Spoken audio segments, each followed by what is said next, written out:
ഔലിയാക്കന്മാരെ സംബന്ധിച്ച് അവര് കൊണ്ട് നടക്കുന്ന ഔലിയാക്കളെ പറ്റി പോലും അവരെന്താ പറയുന്നത്? അവരൊന്ന് പ്രവചിച്ചാൽ അതങ്ങ് നടക്കുന്നതാണ്. കെ ഹംസയോട് പറഞ്ഞു, ഹുസൈൻ അണ്ടത്താണിയോട് പറഞ്ഞു. ഹുസൈൻ അണ്ടത്താണി എന്ന് പറയുന്ന സ്ഥാനാർത്ഥിയെ വിളിച്ചിട്ട് കുണ്ടൂര് പണ്ടേ വിളിച്ചിട്ടുണ്ട് പോലും. കുണ്ടൂര് പണ്ടേ ഹുസൈൻ അണ്ടത്താണിയെ ഒരിക്കൽ കണ്ടപ്പോ യാ MP എന്ന് വിളിച്ചിട്ടുണ്ട് പോലും. ആ പ്രവചനം പുലരാതെ പോകുമോ?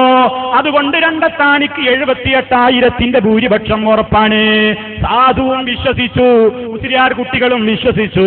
ഞാൻ രാഷ്ട്രീയം പറയുകയല്ല, ഞാൻ രാഷ്ട്രീയക്കാരനല്ല, എനിക്കതിന്റെ പണിയുമില്ല. പക്ഷേ ഈ തെരഞ്ഞെടുപ്പിനോടനുബന്ധിച്ച് പോലും ആത്മീയതയെ കച്ചവടക്കണ്ണോടുകൂടി ഉപയോഗപ്പെടുത്തിയിട്ടുള്ള പുരോഹിതപ്പടയുണ്ട്.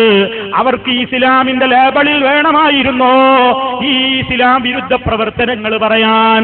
ഇവർക്കെന്ത് ഔലിയാക്കൾ, ഇവർക്കെന്ത് കറാമത്ത്, ഇവർക്കെന്ത് ലൈലത്തുൽ ഖദർ, ഇവർക്കെന്ത് ബദർ, ഇവർക്കെന്ത് മലായിക്കത്തുകൾ?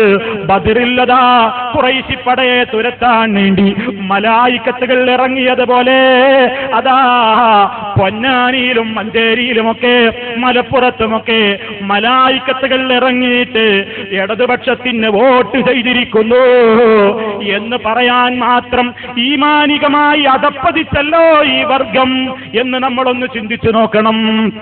ആര് ജയിച്ചു തോറ്റു എന്നത് ഇവിടെ വിഷയമേ അല്ല. വോട്ട് കൂടുതൽ കിട്ടിയവർ ജയിക്കും. വേറൊരു തെരഞ്ഞെടുപ്പ് വരുമ്പോൾ ജനത്തിന് ഇഷ്ടമില്ലാത്തവരെ അവർ തോൽപ്പിക്കും, ജനത്തിന് ഇഷ്ടമുള്ളവരെ അവർ വിജയിപ്പിക്കും. അതിലൊന്നും ആരുടെയും ആ നിലക്കുള്ള ഒരാത്മീയതയുടെ പരിവേഷവും വേണ്ടതില്ല, ആവശ്യമില്ല. ജനം ചിന്തിക്കാൻ കഴിവുള്ളവരാണ്. പക്ഷേ ഇതിന്റെയൊക്കെ കുത്തക അവകാശപ്പെട്ടുകൊണ്ട് നടക്കുന്നവര് പറഞ്ഞു, ഏത് ഈ ഓരോ തങ്ങന്മാര് പ്രഖ്യാപിച്ചിട്ടുണ്ടത്രേ. ടി മുഹമ്മദ് ബഷീർ ഒരു സ്ഥാനാർത്ഥിയല്ലേ, അയാളൊരിക്കൽ ഇവരുടെ ഒരു തങ്ങളെ കാണാൻ ചെന്നുപോലും. അപ്പോ തങ്ങളുടെ മേശപ്പുറത്ത് ഒരു ഗ്ലാസ് ഉണ്ടായിരുന്നു പോലും. ടി മുഹമ്മദ് ബഷീർ അങ്ങ് തിരിച്ചു പോകുന്ന നേരത്ത് എങ്ങനെയോ അബദ്ധത്തിൽ മേശപ്പുറത്തുണ്ടായിരുന്ന ഗ്ലാസ് താഴെ വീണ് പൊട്ടിച്ചിതറിപ്പോയി. ഉടനെയതാ ഈ വൈരത്തൂർക്കാരൻ തങ്ങൾ പ്രവചിച്ചു അത്രേ, ഗ്ലാസ് പൊട്ടി, ഈട്ടിയും പൊട്ടി.